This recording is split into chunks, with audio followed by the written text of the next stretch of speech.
Olá, seja muito bem-vindo ao nosso Momento Consulte. Eu me chamo Gilberto Meira, sou consultor jurídico tributário aqui da Consult e o nosso momento de hoje tem a ver com uma preocupação que certamente tem existido àqueles que convivem com as agruras da reforma tributária e que estão preocupados com este período de transição. Você deve ter obrigações aí vincendas, né, compromissos, competências assumidas no ano de 2026 e que terão reflexo em 2027. E aí fica a dúvida, mas em 2027 eu já não terei mais PIS e COFINS. Por que que eu tenho que recolher PIS e COFINS e, entre aspas, terei que recolher a CBS?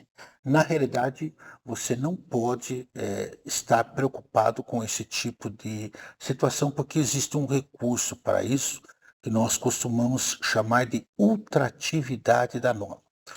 Para explicar o que é ultratividade, nós iniciamos falando em retroatividade, né? Quando falamos em retroatividade, nós vamos lá no Código Tributário Nacional, lá no artigo 106, e também nos respaldamos no 150 lá da Constituição, segundo o qual a lei não pode retroagir no tempo e no espaço, havendo, todavia, algumas situações excepcionais.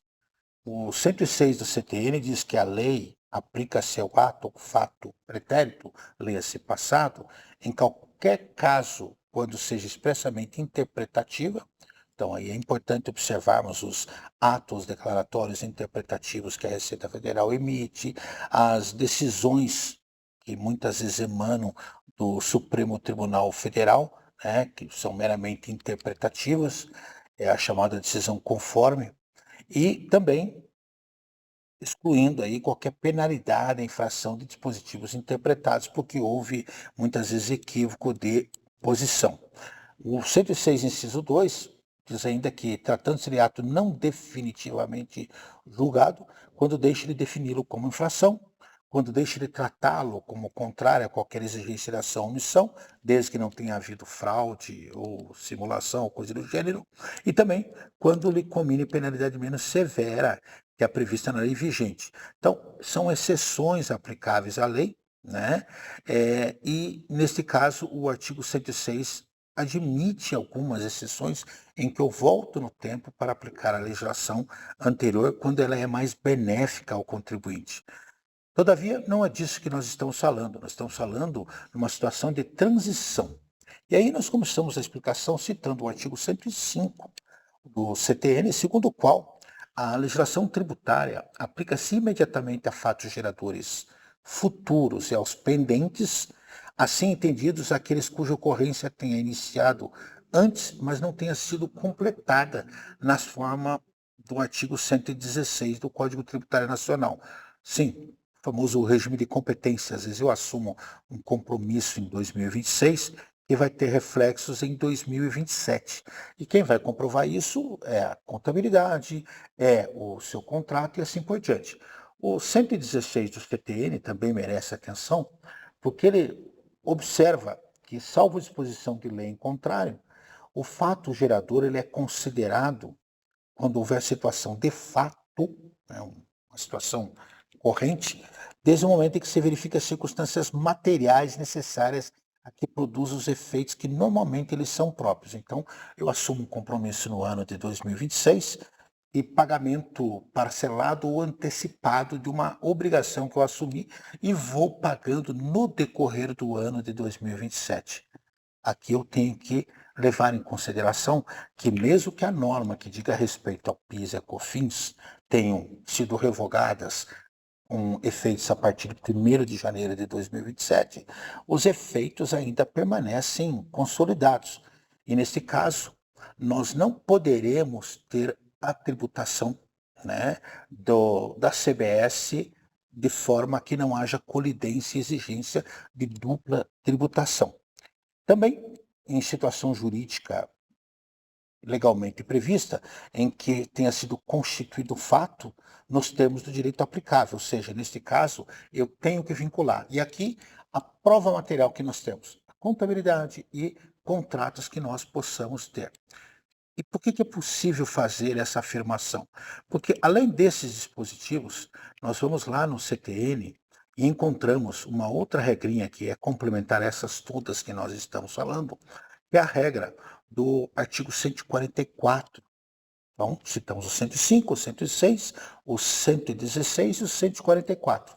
E aqui nós lembramos que todos esses fundamentos legais que nós apresentamos, nós costumamos referenciar quando fazemos a ementa, né, do nosso Momento Consulte, e aqueles que nos acompanham, seja aqui direto no canal ou pelo Spotify, depois podem localizar, todo o referenciamento é feito embaixo, onde nós observamos esses fundamentos para que você possa eventualmente pesquisá-los, tá bom?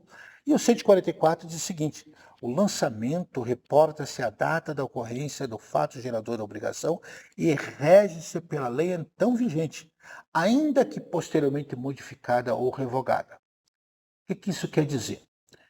Imaginemos nós, vamos falar aqui em sede de CMS, eu venda para o Norte, Nordeste, Centro-Oeste, o Espírito Santo, e eu venda a 7%. Aquela região tem a carga tributária de 7%. E o contribuinte daquela região me devolva a mercadoria. Ele não vai aplicar 12%, porque de lá para cá é 12%, porque nós estamos diante de uma situação de devolução. E nesse caso, a devolução ela tem que se reportar ao fato gerador original, ao que nós chamamos de status quo ante. Por isso, ele vai aplicar a legislação vigente à época. Portanto, nesses casos, vocês podem ver, não há nenhuma restrição, alguma impossibilidade de rejeição na emissão do documento, pelo mesmo percentual que foi usado na origem, a despeito de, nesse caso, teoricamente, ter que ser a 12%. Nesse caso, seria 7%. Aqui no contexto do PIS e da COFINS não seria diferente, só que tem um fato novo. Roberto, em 2027, como é que eu vou devolver algo se eu não tenho mais PIS e COFINS? O regulamento vai ter que tratar, naturalmente, das formas de conversão automática desses valores em CBS.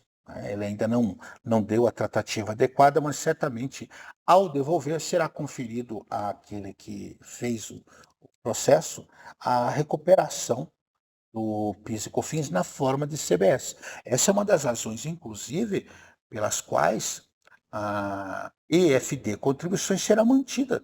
Então, nós teremos ainda, por um tempo, a manutenção dessas circunstâncias. É lógico que em algum momento você vai me dizer, tá, mas então se eu fixar um contrato de 20 anos, por 20 anos eu terei PIS e COFINS? Não. Aí eu tenho que verificar as antecipações, o pagamento referente ao ano de 2026.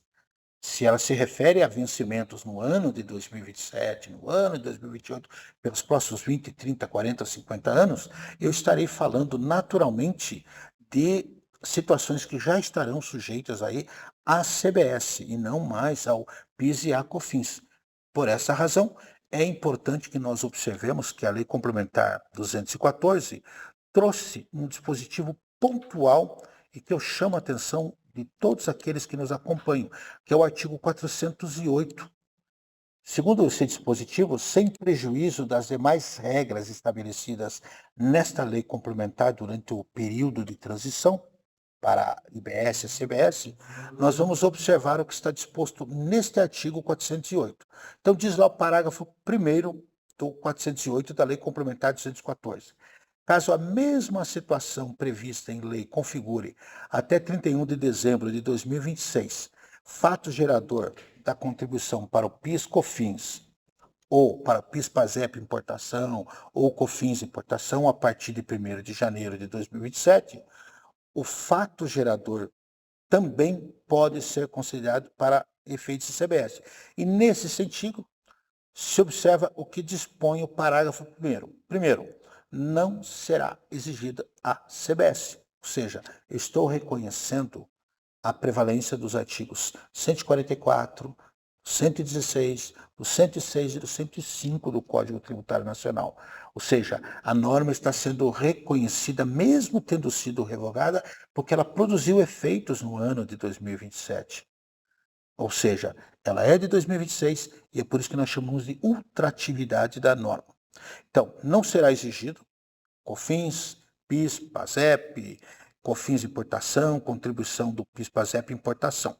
E Parágrafo 2º desse mesmo 408 ainda observa: não se aplicará o disposto neste caso aqui, nas hipóteses em que a apuração e o recolhimento do ICMS forem realizados no termos de regimes opcionais previstos na lei complementar. E ele referencia aqui o artigo 485 ao 487 também da lei complementar, né, que basicamente tratam de situações pontuais envolvendo aí incorporação, né, de imóveis que terão um tratamento específico. Então, neste caso, retiramos aquela ideia de, olha, eu assumi um compromisso por 30 anos, então eu terei que me prevalecer aí das regras do PIS e COFINS. Não. Neste caso, existe uma regra pontual no parágrafo 2º que não se aplica. Por quê?